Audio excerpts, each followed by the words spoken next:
नमस्कार मित्रांनो, info with अभि या आपल्या चॅनलवर सर्वांचं स्वागत। नवीन व्हिडिओ आहे ज्याच्यामध्ये कर्मचाऱ्यांच्या बाबतीत सरकारचे जे काही निर्णय झालेले आहेत कॅबिनेट मीटिंगमध्ये त्यापैकी 4 निर्णय जे आहेत त्याविषयी हा व्हिडिओ आहे। तो व्हिडिओ शेवटपर्यंत पहा। महाराष्ट्र राज्य शासनाच्या कॅबिनेट मंत्रिमंडळाची बैठक 23 जुलै 2024 रोजी संपन्न झाली। या बैठकीत राज्य कर्मचाऱ्यांच्या कल्याणासाठी अनेक महत्त्वपूर्ण निर्णय घेण्यात आले। या निर्णयामुळे राज्यातील विविध क्षेत्रातील कर्मचाऱ्यांच्या जीवनात सुधारणा होणार आहे। या व्हिडिओत आपण या निर्णयाचे सविस्तर आढावा घेऊया।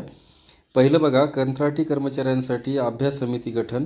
राज्यातील समग्र शिक्षा अभियानांतर्गत कार्यरत असलेल्या कंत्राटी कर्मचाऱ्यांना शासन सेवेत सामावून घेण्याच्या दृष्टीने एक महत्त्वपूर्ण पाऊल उचलण्यात आले आहे। या संदर्भात एक अभ्यास समितीची स्थापना करण्यात आली आहे। या समितीचे प्रमुख कार्य म्हणजे कंत्राटी कर्मचाऱ्यांना शासन सेवेत कसे सामावून घेता येईल याचा सखोल अभ्यास करणे। समितीला तातडीने अहवाल सादर करण्याचे निर्देश देण्यात आले आहेत। हा निर्णय विशेषतः शैक्षणिक क्षेत्रातील कंत्राटी कर्मचाऱ्यांसाठी आशादायक आहे।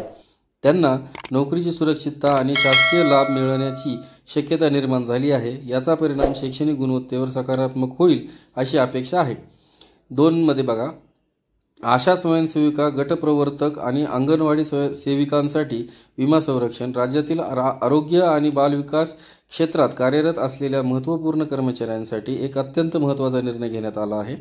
आशा स्वयंसेविका, गटप्रवर्तक आणि अंगणवाडी सेविका यांच्यासाठी विमा संरक्षणाची तरतूद करण्यात आली आहे। या निर्णयानुसार जर या कर्मचाऱ्यांपैकी कोणाचा कर्तव्य बजावताना मृत्यू झाल्यास त्यांच्या कुटुंबियांना 10 लाख रुपयाचे सानुग्रह अनुदान दिले जाईल। तसेच कार्यरत असताना कायमस्वरूपी अपंगत्व असल्यास 5 लाख रुपयाचे सानुग्रह अनुदान दिले जाईल। हा निर्णय या क्षेत्रातील कर्मचाऱ्यांना आर्थिक सुरक्षितता प्रदान करणारा आहे। विशेषतः ग्रामीण भागात काम करणाऱ्या या कर्मचाऱ्यांसाठी हे संरक्षण अत्यंत महत्त्वाचे आहे। यामुळे त्यांचे मनोबल वाढेल आणि त्यांच्या कामाची गुणवत्ता सुधारेल अशी अपेक्षा आहे। दिव्यांग कर्मचाऱ्यांसाठी आरक्षण लाभ। राज्य शासनाने दिव्यांग कर्मचाऱ्यांसाठी एक ऐतिहासिक निर्णय घेतला आहे। या निर्णयानुसार राज्य शासन सेवेतील दिव्यांग कर्मचाऱ्यांना 2016 पासून आरक्षणाचा लाभ देण्यात येणार आहे। 30 जानेवारी 2016 पासून दिव्यांग कर्मचाऱ्यांना गट अ ते गट ड संवर्गातील सर्व पदांवरील पदोन्नतीमध्ये आरक्षण लागू करण्यात आले आहे। हा निर्णय दिव्यांग कर्मचाऱ्यांच्या कारकिर्दीच्या विकासासाठी महत्त्वपूर्ण ठरणार आहे। या निर्णयामुळे दिव्यांग कर्मचाऱ्यांना समान संधी मिळेल आणि त्यांच्या कौशल्याचा पूर्ण वापर करण्यास मदत होईल। हे पाऊल समावेशक विकासाच्या दिशेने टाकलेले एक महत्त्वाचे पाऊल आहे।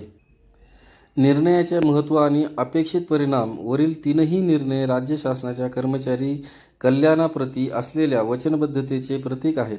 या निर्णयामुळे विविध क्षेत्रातील कर्मचाऱ्यांच्या कामाच्या परिस्थितीत सुधारणा होणे अपेक्षित आहे। कंत्राटी कर्मचाऱ्यांना शासन सेवेत सामावून घेण्याच्या निर्णयामुळे त्यांना नोकरीची सुरक्षितता मिळेल। याचा परिणाम त्यांच्या कार्यक्षमतेवर सकारात्मक होईल। आशा स्वयंसेविका, गटप्रवर्तक आणि अंगणवाडी सेविकांच्या विमा संरक्षणामुळे त्यांना आर्थिक सुरक्षितता मिळेल। यामुळे त्यांचे मनोबल वाढेल आणि ते अधिक उत्साहाने काम करतील। दिव्यांग कर्मचाऱ्यांना आरक्षणाचा लाभ देण्याच्या निर्णयामुळे त्यांना समान संधी मिळेल। यामुळे त्यांच्या क्षमतांचा पूर्ण वापर होईल आणि समाजात त्यांचे योगदान वाढेल। आव्हाने आणि पुढील मार्ग बघा, या निर्णयाची प्रभावी अंमलबजावणी हे एक मोठे आव्हान असेल। यासाठी विविध विभागांमध्ये समन्वय आणि योग्य नियोजन आवश्यक आहे। तसेच या निर्णयाच्या अंमलबजावणीसाठी आवश्यक आर्थिक तरतूद करणे हे देखील एक आव्हान असू शकते। पुढील काळात या निर्णयाच्या परिणामांचे मूल्यमापन करणे आणि त्यानुसार आवश्यक ते बदल करणे महत्त्वाचे ठरेल।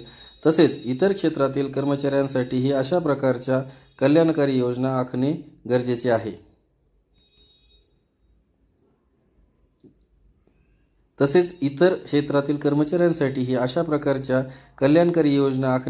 आहे।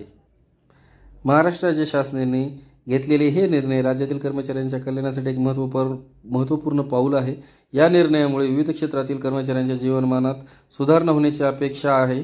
या निर्णयाची यशस्वी अंमलबजावणी झाल्यास त्याचा फायदा केवळ कर्मचाऱ्यांनाच नव्हे तर संपूर्ण राज्याच्या विकासाला होईल।